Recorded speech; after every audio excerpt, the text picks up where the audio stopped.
한국인은 일생 중 34년을 인터넷을 보며 보낸다고 합니다. 3세에서 9세 아동의 인터넷 이용률이 91%를 넘는다는 집계도 있습니다. 저마다 핸드폰, TV 같은 화면을 한두 개쯤 가지고 사는 세상입니다. 그야말로 모든 것이 화면 안에서 가능해진 세상입니다. TV를 보고, 영화를 보고, 핸드폰을 보고, 컴퓨터 모니터를 보고, 길가의 전광판을 보고, 심지어 엘리베이터 안에도 영상이 보입니다. 보는 것이 익숙하다 보니 보이지 않는 세계에 대한 관심은 점점 줄어들 수밖에 없습니다. 과학의 발달은 이제는 보이지 않는 것까지 보여주고 있습니다. 교육 환경의 변화는 보이지 않는 세계를 미신적인 것으로 만들어가고 있습니다. 보여줄 수 없는 것은 미개하고 무식하게 여겨지기도 합니다. 그러다 보니 보이지 않는 것은 의미 없어 보입니다. 정말 우리 삶에 보이지 않는 세계는 의미가 없는 것일까요? 저는 부산에서 국민학교를 다녔는데요. 딱 봐도 초등학교 다닌 것 같은데, 그렇죠? 친구들 중에 아버지가 배를 타는 친구들이 참 많았어요. 친구들이 발걸음을 가볍게, 두 손을 무겁게 교실에 뛰어들어 오는 날이면 그날은 어김없이 친구 아버지의 배가 들어온 날이었습니다. 책가방도 새것, 연필도 새것, 가방을 열면 미국 허쉬 초콜릿이 한가득이었습니다. 제 부친께서는 목회를 하셨는데요, 상대적으로 가난했던 어린 마음에 아버지 배나 타지 왜 어렵게 교회를 하시지?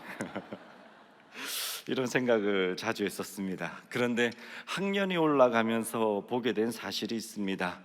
돈을 많이 벌어서 선물을 사들고 돌아온 아버지도 있지만 집으로 돌아오지 못한 아버지가 있었다는 것입니다. 아버지가 없는 친구들이 하나둘 생겨나는 것을 보며 철없이 아버지가 배를 탔으면 했던 생각이 무섭게 느껴졌었습니다. 경제적인 여유, 미제, 일제 물건을 가득 품에 안은 이면에는 아버지가 돌아오기만을 간절히 기다리는 아내와 아들의 모습이 짙게 묻어 있습니다. 해운대 밤바다는 제게 낭만이었지만 남편과 아버지를 기다리는 아들에게는 보이지 않는 두려움이기도 했습니다. 두려움은 사람을 간절하게 합니다. 배가 크니까 괜찮을 거야. 기술이 좋아졌으니까 괜찮을 거야. 항해 경력이 꽤 기니까 괜찮을 거야. 다 필요 없습니다.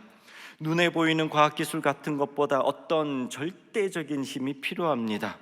보이지 않는 어떤 대상이라도 의지해야 합니다. 돌이든 나무든 대웅전의 부처님이든 바다의 용왕이든 닥치는 대로 믿습니다.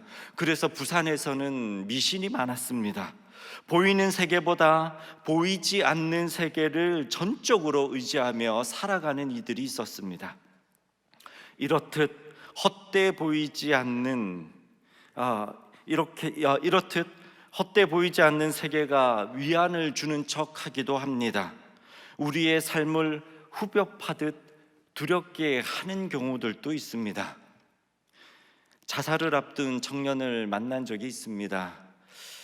자살을 거꾸로 하면 살자라는 표현을 하는 것도 들어본 적이 있습니다. 자살하고 싶다 말하지만 너무 살고 싶어 하는 생애 의지가 강한 청년이었습니다. 물었습니다. 그렇게 살고 싶은데 왜 자살을 하려고?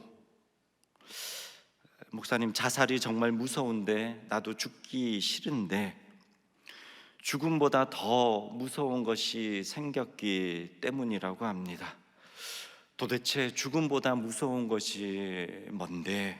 라고 물으니 내일이라고 대답을 합니다. 다가올 내일이 가장 두렵다고 합니다. 오늘 하루는 겨우 살았지만 다가올 내일을 또 살아갈 힘과 의지가 하나도 없다고 합니다. 보이지 않는 내일이 너무 두렵다고 합니다. 넌 분명 내일 완전 망할 거야. 넌 분명 내일 아주 수치스러울 거야. 넌 분명 내일 죽음을 넘어서는 고통을 경험하게 될 거야. 보이지 않는 세계는 사람의 눈을 가리고 끝이 보이지 않는 어둠이 있게 하며 다리에 힘을 풀어 주저앉게도 하며 막다른 길과 어두운 소굴에 가두어 버리기도 합니다. 하지만 이런 보이지 않는 세계를 다른 눈으로 살아가는 사람들이 있습니다. 보이지 않는 또 하나의 세계를 보는 사람들이 있습니다. 2007년 아프가니스탄 샘물교회 피랍 사건을 기억하십니까? 단기 선교 중에 테러 단체에 피랍되어 결국 죽음으로 돌아온 배형규 목사님을 아십니까? 배형규 목사님은 사랑의 교회 청년부와 샘물교회 청년부 연합 모임에 함께 하셨던 분이십니다. 피랍 사건 때에 함께 뜨겁게 기도했던 이들이 바로 사랑의 교회 청년들이었습니다. 샘물교회에 가면 배용규 목사님의 순교자 기념관이 세워져 있습니다. 그곳에 배용규 목사님의 마지막 대화가 있습니다. 내용은 이렇습니다. 너무 걱정하지 마십시오. 지금 많은 분들이 기도하고 있습니다. 그러나 협상을 위해서 한두 사람쯤은 죽을지도 모르겠습니다. 그러면 제가 제일 먼저 나가겠습니다. 그때 늦은 나이에 신학교를 다니다 선교에 참여한 유경식 장로님이 대답을 합니다. 목사님, 아직 나이도 젊으시고 팀원들을 인솔해서 한국으로 돌아가셔야 합니다. 저는 나이도 많고 이제 살 만큼 살았으니 그러니 제가 먼저 나가겠습니다. 목사님이 다시 말씀하십니다. 아닙니다. 선교지에 가서 마지막 여생을 보내려고 마음을 먹고 있었습니다. 그때 선교지에서 죽으나 지금 선교지에서 죽으나 다를 것이 무엇이 있겠습니까? 이 대화는 어떤 봉사하는 일을 솔선수범하겠다는 내용이 아닙니다. 누가 먼저 죽음을 맞이할 것인가에 대한 대화입니다. 죽음 앞에 사람은 본능적으로 살고 싶어 합니다. 하지만 죽음을 서로 선택하려 하는 아주 이상한 대화입니다. 이 대화 후에 실제로 배용규 목사님은 순교하셨습니다. 목사님도 장로님도 죽음을 선명하게 보고 있었습니다. 하지만 두 분에 대한 죽음이 보여주는 두려움이 없습니다. 오히려 죽음의 순간이 아닌 죽음 너머의 무언가를 아는 것처럼 마치 보고 있는 것처럼 이야기를 나누고 있습니다. 성경은 보이지 않는 세계를 두 가지로 이야기를 합니다. 하나는 흑암의 권세가 지배하는 세계요, 또 하나는 예수 그리스도의 세계라고 합니다. 로마 정부의 죄수였던 바울, 곧 있을 재판을 기다리며 옥중에 갇힌 바울은 다가올 판결 또한 좋은 소식이 아닐 것이라는 것쯤은 충분히 알고 있습니다. 굳게 닫힌 문 안에 갇혀 현실적으로 죽음이 가까이 다가오는 것 또한 알고 있었습니다. 오늘 읽은 골로새서 말씀은 흑암의 권세가 지배하는 감옥이라는 공간에서 바울이 예수 그리스도의 세계를 바라보며 기록한 내용입니다. 13절 말씀 함께 읽어보겠습니다. 그가 우리를 흑암의 권세에서 건져내사 그의 사랑의 아들의 나라로 옮기셨으니, 바울은 먼저 우리가 흑암의 권세 아래 있다고 말하고 있습니다. 아담과 하와 덕분에 에덴 동산 한 번 보지 못한 가인을 아십니까? 가인은 쟁취하고 빼앗아 소유하는 존재로 성경에 등장을 하고 있습니다. 가인이 나타나자마자 성경에서 아벨은 탈락됩니다. 가인이 변명하는 아벨을 살해한 이유는 하나님께서 자신의 제사는 거절하고 양치기의 제사를 받으셨기 때문이라고 합니다. 이 사건은 인류의 경쟁 사회가 시작되었음을 알려주는 서론이 되었습니다. 가인은 살인 이후 하나님을 떠나서 자신만의 에덴 동산을 세우려 합니다. 농부로 살아온 가인은 에덴 동산 같은 고대 도시를 만들었습니다. 도시는 농경지 확보를 중심으로 세워졌고 강제 노역은 시작되었고, 이 노역은 세금을 걷어들이기 시작했습니다. 세금으로 공공시설을 세웠습니다. 그리고 세워진 것들을 보호하기 위해 군대도 마련하기 시작했습니다. 이러한 도시는 소돔과 고모라가 되었고 바벨탑이라는 건축물이 되었습니다. 가인의 후손들은 바벨탑을 세우며 이렇게 말했을 것입니다. 하나님 보세요, 에덴 동산에서 우리를 쫓아내셨지만 결국 여기에 우리가 에덴 동산을 지었습니다. 하지만 가인의 세상은 절대로 에덴 동산이 될 수 없었습니다. 가인은 농사를 통해 무서운 환경과 지독하게 싸우는 인생을 일평생 살았습니다. 가인은 저주받은 땅, 적대적인 땅과 부딪히며 고된 노동에 시달렸습니다. 의지했던 땅은 언제인지 모르게 가인의 주인이 되어가고 있습니다. 살아있는 동안 매일 아침부터 저녁까지 일상을 지배하고 나중에 죽은 후에도 가인의 몸을 접수하여 버렸습니다. 경작하다는 말에는 섬기다라는 의미가 있습니다. 인간을 땅을 섬기는 종이 되어 버렸습니다. 가인이 도시를 세웠을 때 땅을 정복했고 도시의 주인이 되었다 생각했지만 저주받은 땅에 결국 묻혀버린 인생이 되고야 말았습니다. 이것이 바로 땅속 깊이 묻혀버린 흑암의 권세에 사로잡힌 인생들의 모습입니다. 흑암의 권세의 반대는 그의 사랑의 아들의 나라입니다. 이곳을 다른 말로 하나님의 동산이라 부릅니다. 바로 에덴입니다. 성경에서 에덴은 하나님의 거주지였습니다. 성경시대에 살던 사람들은 신들의 거처를 동산과 산에 두었습니다. 신들은 울창한 동산에 살아야 합니다. 왜냐하면 하루하루 겨우 먹고 사는 농경 문화에서 물이 풍성한 동산은 신들의 세상이었습니다. 산과 동산에는 생명 유지를 위한 채소와 과일이 자라며 영양 섭취가 잘된 짐승들이 흔했습니다. 신들이 사는 곳에는 결핍은 생각조차 할 수 없었습니다. 이런 동산 꼭대기에는 어떤 인간도 살지 않는다는 점 때문에 신의 영역이었습니다. 고대는 지금과 달라서 아무도 취미 삼아 등산이라는 것을 하지 않았습니다. 등산을 하고 싶어도 높고 먼 곳까지 올라갈 장비도 없었습니다. 산은 너무 멀고 높아 사람이 범접할 수 없는 장소였습니다. 신들이 성가신 인간들을 피해 머물기에 완벽한 장소였습니다. 하늘을 향해 높이 치솟은 산꼭대기일수록 신들의 영역이 확실했습니다. 이런 사고방식이 왜 고대인들이 피라미드를 그런 모양으로 건축했는지 가늠할 수 있게 합니다. 이 구조물들은 인간들이 지어놓은 신들의 인공 동산이었습니다.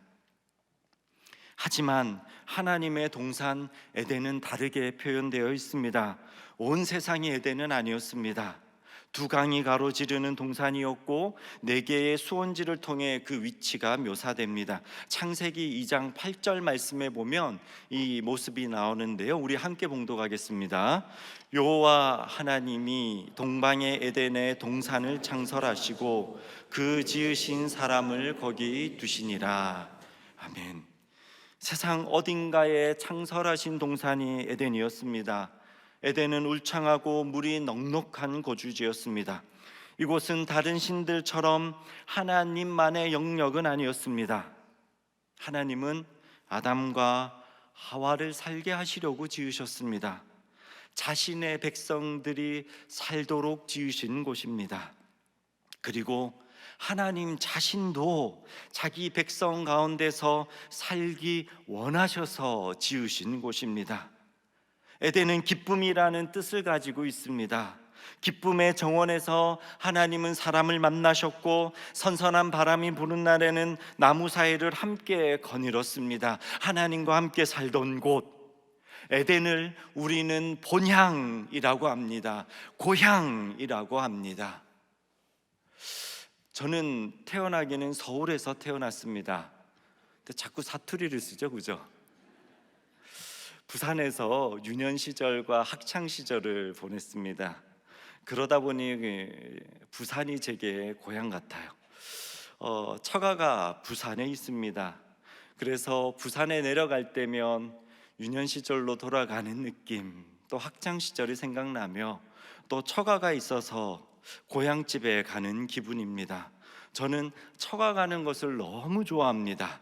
왜냐하면 아내가 지금 설교를 듣고 있기 때문입니다.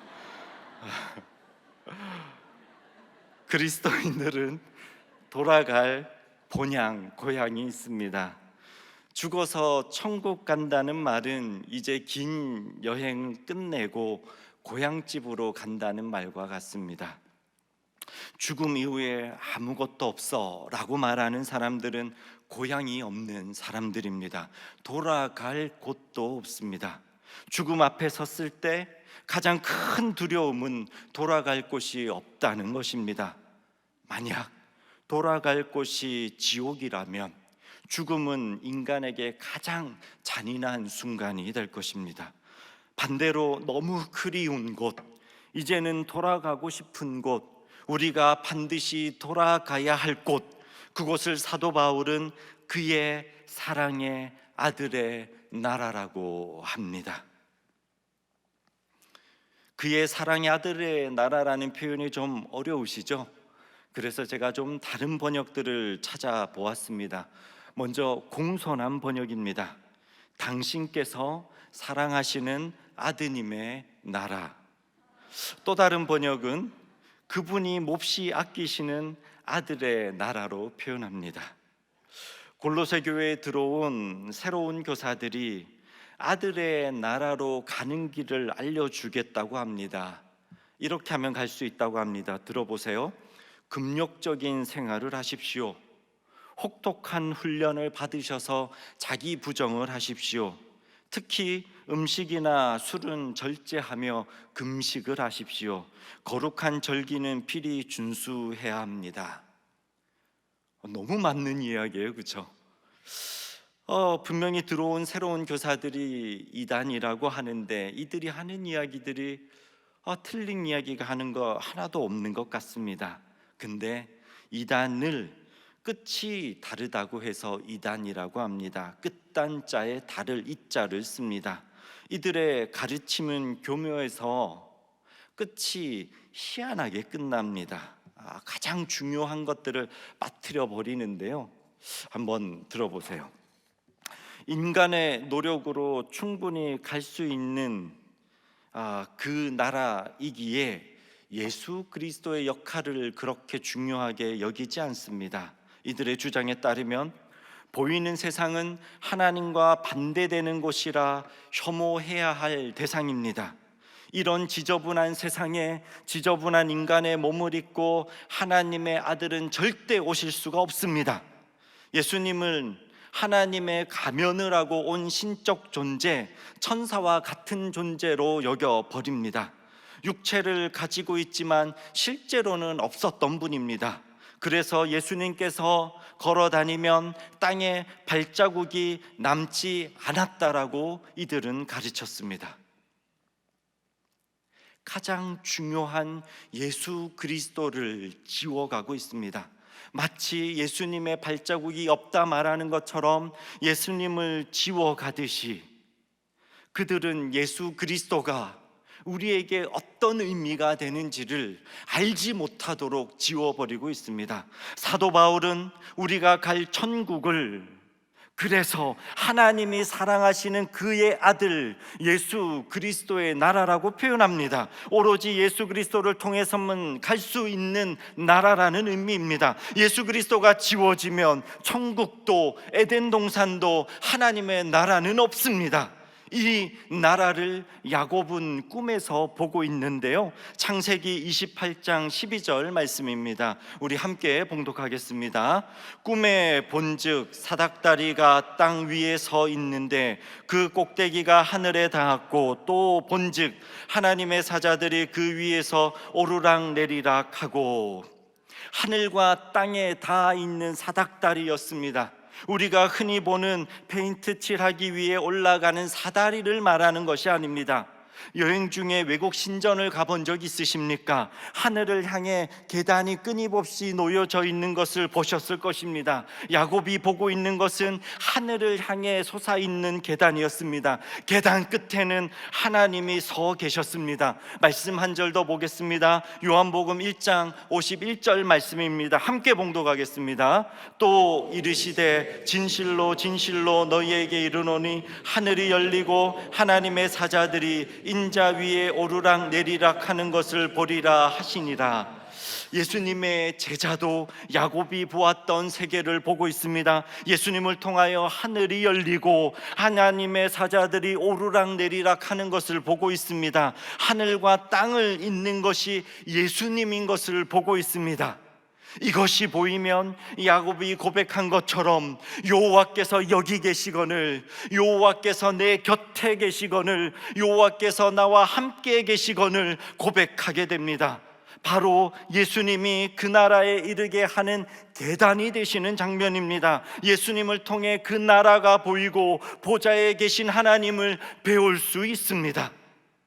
그래서 에덴으로 가는 길은 예수 그리스도밖에 없으며, 에덴으로 가는 방법은 예수 그리스도의 속량밖에 없다고 바울은 말하고 있습니다. 속량을 죄 사함이라고 합니다. 오늘 읽은 14절 말씀을 이렇게도 번역을 하는데요, 제가 읽어드리겠습니다. 막다른 길과 어두운 굴에서 구출하셔서 그분이 몹시 아끼시는 아들의 나라로 인도하셨습니다. 막다른 길은 십자가의 길이며 어두운 굴은 무덤입니다. 예수님이 걸어가신 십자가의 길은 우리를 에덴으로 인도하는 길이며, 무덤을 막았던 돌을 굴려 우리를 건져내신 것이 속량입니다.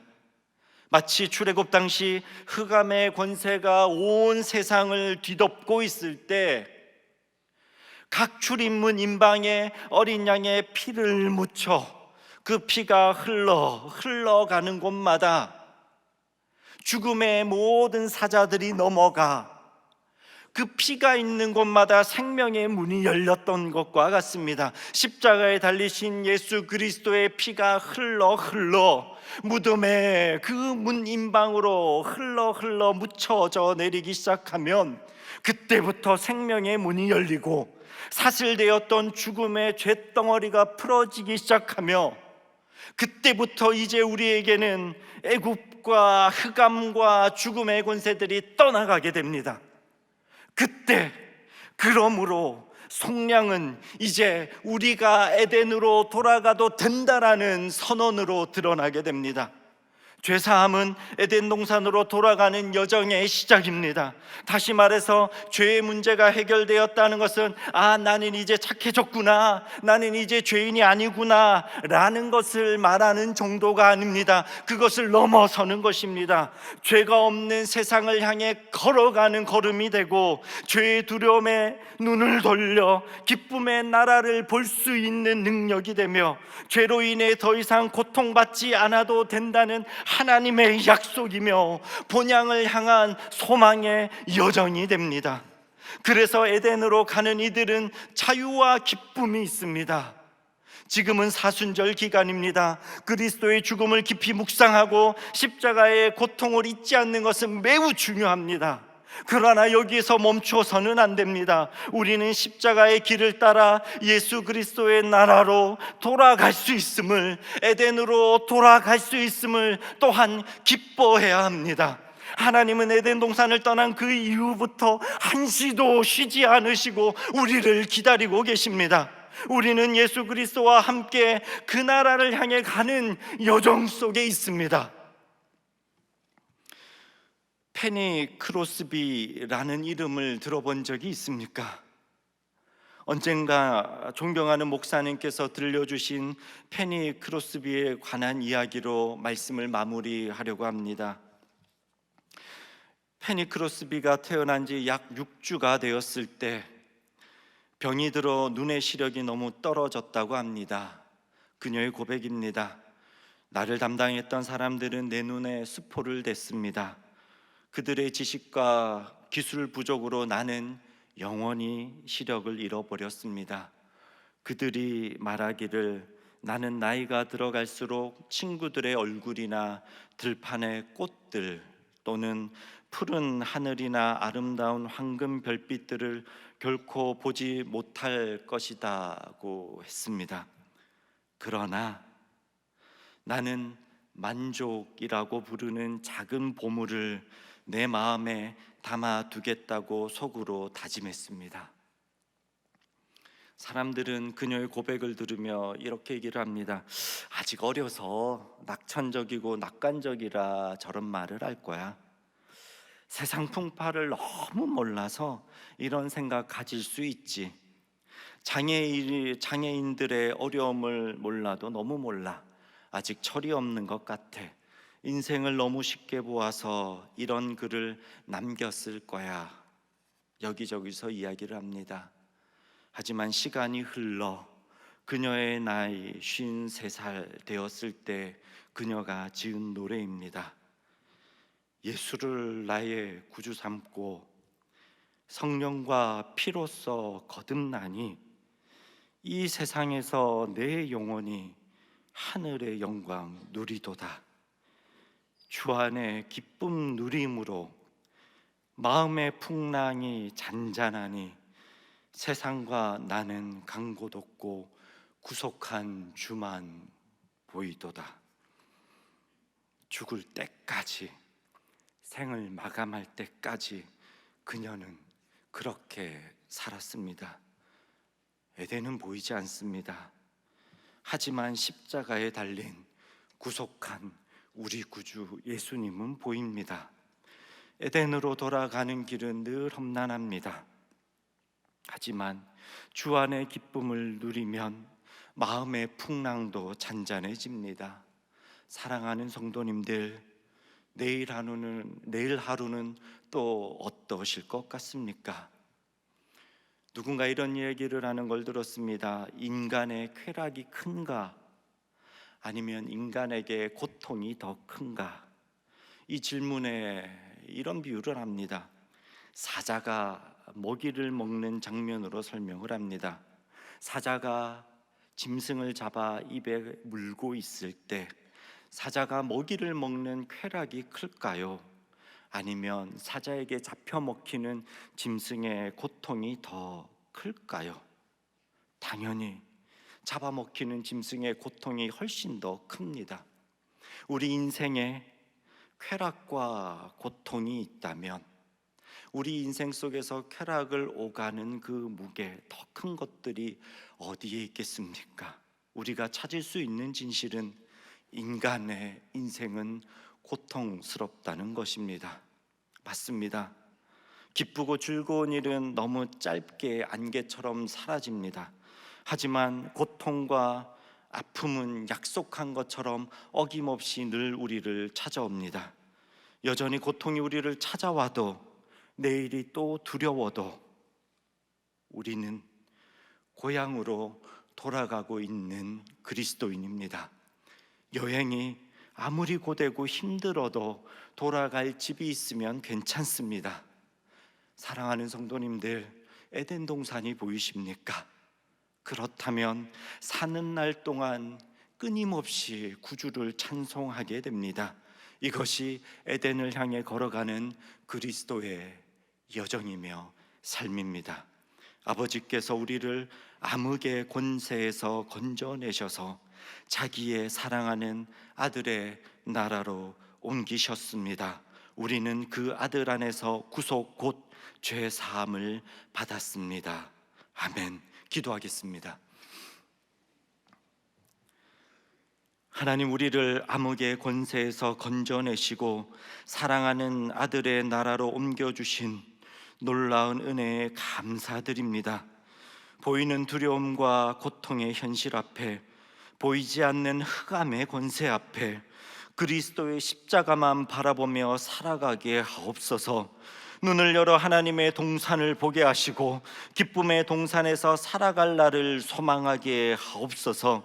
예수 그리스도의 길을 따라 찾아온 많은 문제들 넘어서게 하셔서 하나님의 주권과 섭리를 의지하며 살게 하여 주시옵소서. 예수 그리스도를 따라 본향을 향하여 살게 하여 주시옵소서. 소망이며 능력 되시는 예수님의 이름으로 기도하옵나이다. 아멘.